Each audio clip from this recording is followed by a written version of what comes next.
El Señor esté con ustedes. Y con su espíritu. Proclamación de la buena nueva de nuestro Señor Jesucristo, según San Marcos. Gloria a ti, Señor. En aquel tiempo, Jesús tomó aparte a Pedro, a Santiago y a Juan. Subió con ellos a un monte alto y se transfiguró en su presencia. Sus vestiduras se pusieron esplendorosamente blancas, con una blancura que nadie puede lograr sobre la tierra. Después se les aparecieron Elías y Moisés, conversando con Jesús. Entonces Pedro le dijo a Jesús: Maestro, que a gusto estamos aquí, hagamos 3 tiendas, una para ti, otra para Moisés y otra para Elías. En realidad no sabía lo que decía porque estaban asustados. Se formó entonces una nube que los cubrió con su sombra, y de esta nube salió una voz que decía: Este es mi Hijo amado, escúchenlo. En ese momento miraron alrededor y no vieron a nadie sino a Jesús, que estaba solo con ellos. Cuando bajaban de la montaña, Jesús les mandó que no contaran a nadie lo que habían visto, hasta que el Hijo del Hombre resucitara de entre los muertos. Ellos guardaron esto en secreto, pero discutían entre sí qué querría decir eso de resucitar de entre los muertos. Palabra del Señor. Gloria a ti, Señor Jesús.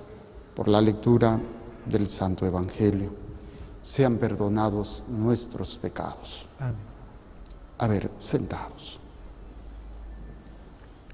Una de las cuestiones que siempre me toca oír, especialmente de los papás, si estarán haciendo todo lo correcto para los hijos.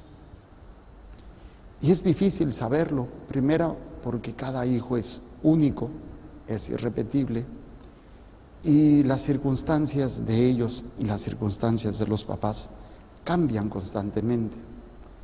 Pero de alguna manera se va sembrando en ellos las herramientas necesarias para que el día de mañana, y no me refiero a que no se vayan a cometer errores, que no vayan a pecar, que no vayan a realizar errores, sino que el día de mañana, eso que un día se sembró en esos corazones, tarde o temprano, de luz, de fruto, se dice, esa semilla sembrada.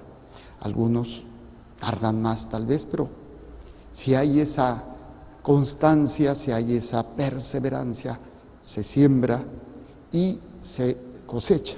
Yo recuerdo mucho a mi madre, y lo comparto, ¿no?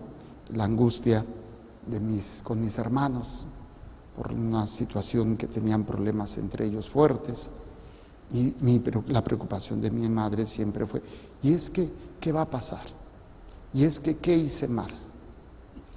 Y yo le decía: mamá, lo que tú has hecho no se va a ver hasta ver si llegaron a la meta, si es que lograron salvar su alma, porque mientras van a tener que batallar, le van a tener que caerse, levantarse, eso es parte de, y es precisamente la inversión espiritual, la inversión de valores, de tiempo, de esfuerzo, en esos detalles: haz esto, no hagas esto, corrige, o sea, de estar sobre los hijos. Creo que es una de las cuestiones que siempre me toca oír cuando se trata de hijos, esa preocupación de los papás: ¿en qué fallé? ¿O qué no hice? ¿O qué fue lo que sí hice mal? Entonces, de alguna manera es el planteamiento de la palabra de Dios el día de hoy. Se nos refiere precisamente en la primera lectura un juicio donde el Hijo del Hombre se le va a entregar todo. Él es el que va a hacer el juicio. Él es el que va a tener esa situación de ser esa luz para sacar a relucir lo bueno y lo malo. Pero que ese poder que se le da, que es eterno y que no será jamás destruido su reino, su poder nunca se acabará, ¿sí? Se le manifestará la gloria, la soberanía, el reino, ¿sí?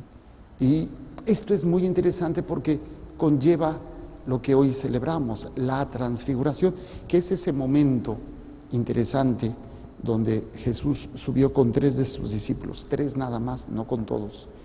Y se da este fenómeno, esa transfiguración que refiere a una luz intensa.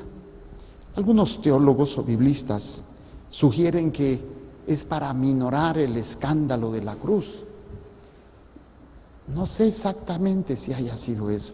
A mí me suena más como esa semilla que está sembrada, pero que en el momento de la cruz, ellos no se acordan, pues no hay problema, se transfiguró. No, simplemente es una semilla, obviamente es esa luz, que es obvia en Jesús, pero que no se entiende por parte de los discípulos, de los apóstoles, esa manifestación gloriosa y poderosa, en donde, como quien dice, toda la ley y todos los profetas representada en Moisés y en Elías, representa esa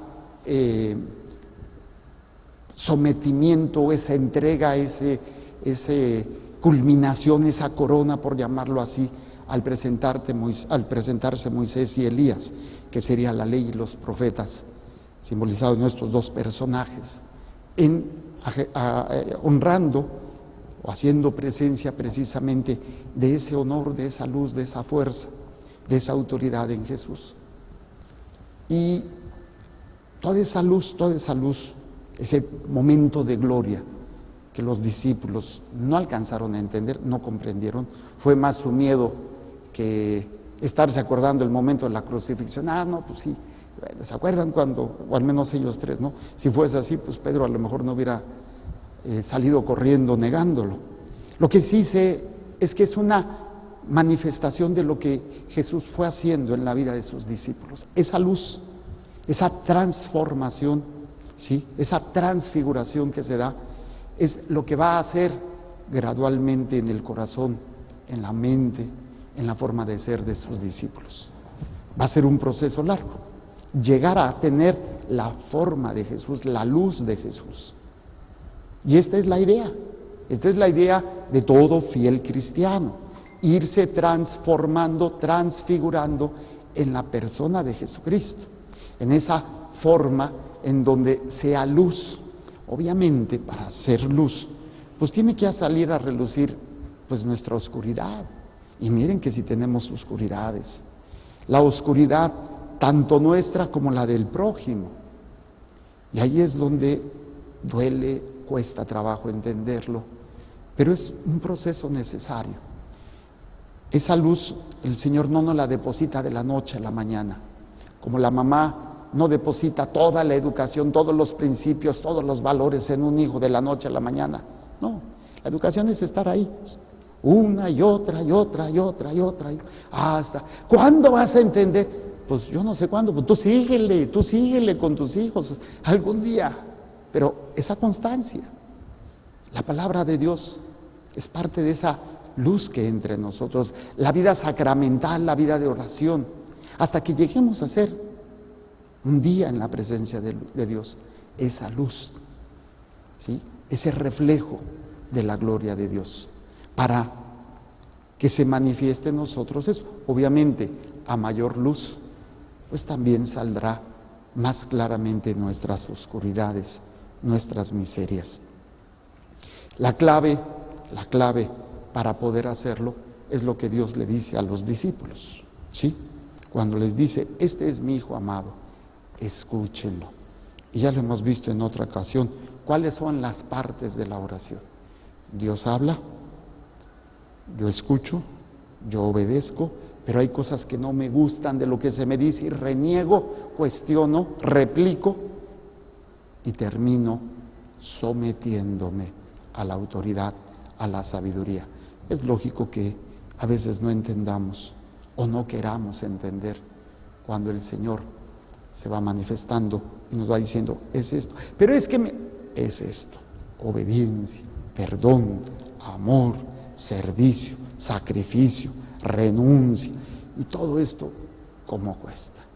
Y uno reniega y uno cuestiona, pero la clave es, escúchenlo, este es mi Hijo amado. O sea, ese hijo que ustedes han visto resplandeciente es mi hijo amado. Y el Señor, a través del Espíritu Santo, a través de la vida sacramental, va depositando esa luz en la vida de cada uno de nosotros. Pues pidámosle a Dios que abra este entendimiento, abra este corazón, saque todas esas tinieblas, resentimientos, miedos, traumas, rencores, que al final de cuentas yo soy el que le tengo que entregar cuentas a Dios de lo mío. Yo no puedo entregar cuentas de los demás, primero de lo mío.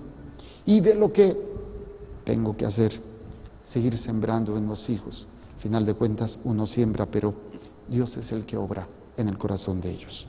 Presentemos pues el pan y el vino y las intenciones que hay en el corazón de cada uno de ustedes.